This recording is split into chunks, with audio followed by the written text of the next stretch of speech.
Chinese बहू। Chinese बहू हमारी याद तो है ना आपको? भूले तो नहीं ना? हाँ भाई, थोड़ी देर में ही सही, लेकिन चाइनीज बहू की कहानी आ ही गई। क्या हो रहा है ये देश में? चाइना ने तो आतंक ही मचा रखा है। अरे क्या हो गया? क्यों चाइना को कोसता रहता है? भूल मत, तेरी ससुराल चाइना की ही है।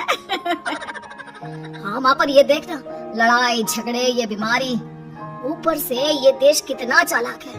अंदर न जाने क्या क्या करता रहता है। तभी अंदर से बहू की चिल्लाने की आवाज आती है। अरे क्या हो गया बहू, क्यों चिल्ला रही है? माँ जी, ये देखिए, ये रूस ने यूक्रेन की हालत क्या कर दी है। ऊपर से चाइना में दोबारा लॉकडाउन लग गया है। माँ जी, अब क्या किया जाए? अरे तो तुम लोगों को क्या परेशानी हो रही है? मैं तो यही नहीं समझ पा रही हूँ। वो क्या है ना माँ, हम लोग चाइना जाने की सोच रहे थे। सांगसू के भाई की शादी है। तो क्या? अरे कौन सा उन लोगों के यहाँ भाई घोड़ी चढ़ता है जो बहन काजल लगाकर नेक लगी? माँ जी, उसकी आंखें बहुत छोटी छोटी है, उसमें या तो पुतली रह सकती है या काजल। साले की पुतली निकाल कर काजल लगा दो, अंधा कहीं का। क्या क्या बोले तुम मेरे भाई के बारे में? अरे नहीं नहीं बहू, वो तो बोल रहा था कि तुझे नेक मिल जाएगा। बहन है ना तो उसकी। नहीं नहीं माँ जी, मैं सब समझती, ये मेरे भाई का मजाक बनाते रहती। कितना शीरा है मेरा भाई, बिल्कुल छिपकली जैसा। नहीं नहीं बहू, सीधा गाय जैसा होता है। सही पकड़ी है माँ जी। हाँ, तो मेरे भाई की शादी है, मैं चाइना जरूर जाऊंगी। तभी पड़ोसन आ जाती है। अरे नहीं नहीं बहू, तू कहीं ना जा, हम लोगों का मन कैसे लगेगा तेरे बिना। ले बहू, तेरे भाई के लिए ये शॉल रख ले, हमारी तरफ से गिफ्ट कर देना। अरे सब कितने अच्छे हैं। मेरी चाइनीज बहू को कितने प्यार से तुम लोगों ने एक्सेप्ट कर लिया। सच में बड़ी भाग्यशाली हूँ मैं। कैसी बात कर रही है? ये तो हम लोगों के देश की खूबसूरती है कि हर किसी को दिल से अपना लेते हैं, बस वो भी दिल से हमें अपना समझे। कैसी बात कर रही है आंटी जी? मेरे लिए आप सब सासू माँ जैसी ही हैं। मुझे भारत बहुत अच्छा लगता है, ये सबसे अच्छा देश है। मेरा भारत महान। वैसे भी लड़के की शादी जहाँ होती है वो तो वहीं की हो जाती है ना? जीती रे बहू, सही बोल रही है।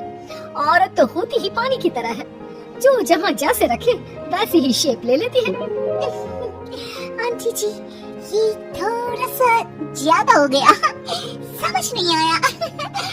नो प्रॉब्लम, मैं चाय बना कर लाती हूँ। फिर क्या, वो दिन भी आ जाता है जब बेटी बहू को चाइना जाना पड़ता है। वहाँ जाकर बहू का भाई कहता है, मेरे दाम आ गए, मेरे दाम आ गए। मैंने सबको बोला कि सब हिंदी में बात करेंगे, नहीं तो बहन नाराज हो जाएगी। थैंक्स भाई, हिंदी मेरी भाषा है। आप मुझे उसी में बात करना अच्छा लगता है। अपने जीजा जी से मिलो। ओ बहन, तुम अंदर चलो। सभी बहू को अंदर लेकर चले जाते हैं, लेकिन सांगसू का पति वो तो बेचारा चाइना के ससुराल के आंगन में अकेला खड़ा रहता है। काफी देर तक जब कोई उसे नहीं पूछता तो वो माँ को घर पर फोन करता है। हाँ बेटा, पहुँच गए ना कुशल मंगल? हाँ माँ, लेकिन सांगसू पता नहीं कहाँ है, वो तो अंदर गई है तब से बाहर आई ही नहीं। अरे कैसे बात कर रहा है? तो तू अंदर चला जा, तू बाहर क्यों है? अरे दामाद है तुम्हारा का, उन लोगों ने तुझे बिठाया, चाय पानी कुछ नहीं पूछा? नहीं ना माँ। तभी सामने से सांगसू आती है। आप अभी तक तैयार नहीं हुए और ये बैग लेकर क्यों कमरे से बाहर आए? इसे वहीं रख देती। कमरा? कौन सा कमरा? अरे कैसी बात कर रही हो? जब से तुम अंदर गई हो मैं बाहर ही तो खड़ा हूँ। बहू को बहुत हैरानी होती है और गुस्सा भी आता है। तभी उसका भाई और माँ आ जाते हैं। अरे सांगसू, अंदर खाना लग गया है। पहले ये बताओ कि मेरे पति को किसी ने खाना या पानी क्यों नहीं पूछा? वो भारत से ससुराल पहली बार आया है, वो भी मेरे कहने पर। मुझे इज्जत क्यों नहीं की? देख बेटी, तूने जबरदस्ती जिद में शादी की थी तो हम लोगों ने कर दी, लेकिन अब तुम ये सोचो, पूरी चाइना में मैं इस इंडियन को अपना दामाद बताऊं? So sorry। हाँ संगसू, और तुम भी चुप रहना, नहीं तो वो लोग मेरी शादी तोड़ देंगे। ओह, ऐसी बात है। कोई बात नहीं, मैं बाहर होटल में रह लेता हूँ, तुम वही करो जो ये लोग चाहते हैं। कैसी बात कर रहे हो? शादी के बाद पति जैसा भी हो, जो भी हो, पति होता है। वैसे भी तुम्हारे पूरे परिवार ने, सबने बिना सोचे मेरा साथ दिया, मुझे एक्सेप्ट किया, प्यार किया। मैं अपने देश में आपको अकेला कैसे छोड़ सकती हूँ? ये हिंदी फिल्म का ड्रामा बंद करो, मैं अब ये बर्दाश्त नहीं करूँगी। चुपचाप अंदर चलो, नहीं तो ये शादी वादी यहीं खत्म करके इसे अकेले ही इंडिया जाना पड़ेगा। कैसी बात कर रही हो माँ? ये मेरे पति हैं।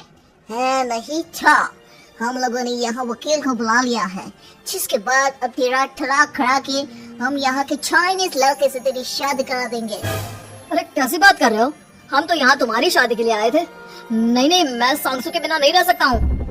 हाई वोल्टेज ड्रामा होने के बाद से ही सारा माहौल खराब हो जाता है कि तभी एक लड़की आती है। मैंने सारा इंतजाम कर दिया है, सांसू की शादी का मंडप परसों लग जाएगा। तब तक इसके पति को कमरे में बंद कर देते हैं। सभी सांसू के पति का हाथ बांध कर उसे कमरे में बंद कर देते हैं। ये क्या कॉमेडी है? हम लोग मेरे पति के साथ ऐसा नहीं कर सकते हैं। मैं किसी से शादी नहीं करूंगी, ये साफ बात है। पहले मैं अपनी शादी करूं, फिर तेरी भी शादी करवा दूंगा। सब कुछ तय हो जाता है, भाई की शादी हो जाती है। फिर वो दिन भी आ जाता है जब सांसू की शादी वो लोग जबरदस्ती करने के लिए उसे मंडप पर ले जाते हैं। ऐसा मत करो, ये मेरी बीवी है। मैं किसी से शादी नहीं करूंगी। कैसे नहीं करेगी शादी? शादी तो तेरा बाप भी करेगा। हो, मैं करूंगा शादी।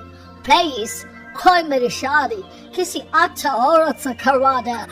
चाप, बिल्कुल चाप। फिर माँ सांसू और उसके पति से कहती है, तुम लोगों का बच्चा मेरे ख्याल में है। अगर तुम लोगों ने कोई भी होशियारी की तो मैं इस बच्चे को मार दूंगी। दोनों माँ का रूप देखकर हैरान हो जाते हैं।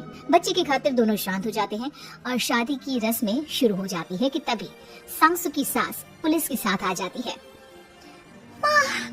ससुर माँ आ गई, मेरी माँ आ गई। माँ प्लीज हम लोगों को बचाकर वापस ले चलो। पुलिस सभी को गिरफ्तार कर लेती है। बेटे के बच्चे को मारने की धमकी तो कोई चुड़ैल ही दे सकती है। अरे तो ये चुड़ैल ही तो है। इससे ही बोल रहे हैं, ये औरत किसी चुड़ैल से कम नहीं है। तभी उन लोगों का बच्चा भी आकर सांसू के गले लग जाता है। माँ, तू सही समय पर आ गई, लेकिन तुझे कैसे पता चला कि यहाँ ये सब हो रहा है? बेटा, ये चाइनीज लोग ना होते ही धोखेबाज है। इन लोगों पर मुझे भरोसा नहीं था, इसलिए मैंने तेरे फोन को हमेशा के लिए मेरे फोन से अटैच कर दिया था, जिससे तेरे आसपास होने वाली सारी बात मैं सुनती रहूं। उस दिन भी मेरी तेरी बात हो रही थी तो तेरा फोन ऑन था, मैं सब समझ गई थी। मुझे माफ कर दो। नहीं, बिल्कुल नहीं। चलिए माँ जी, इंडिया वापस चलते हैं। आज के बाद मैं यहाँ कभी नहीं आऊंगी।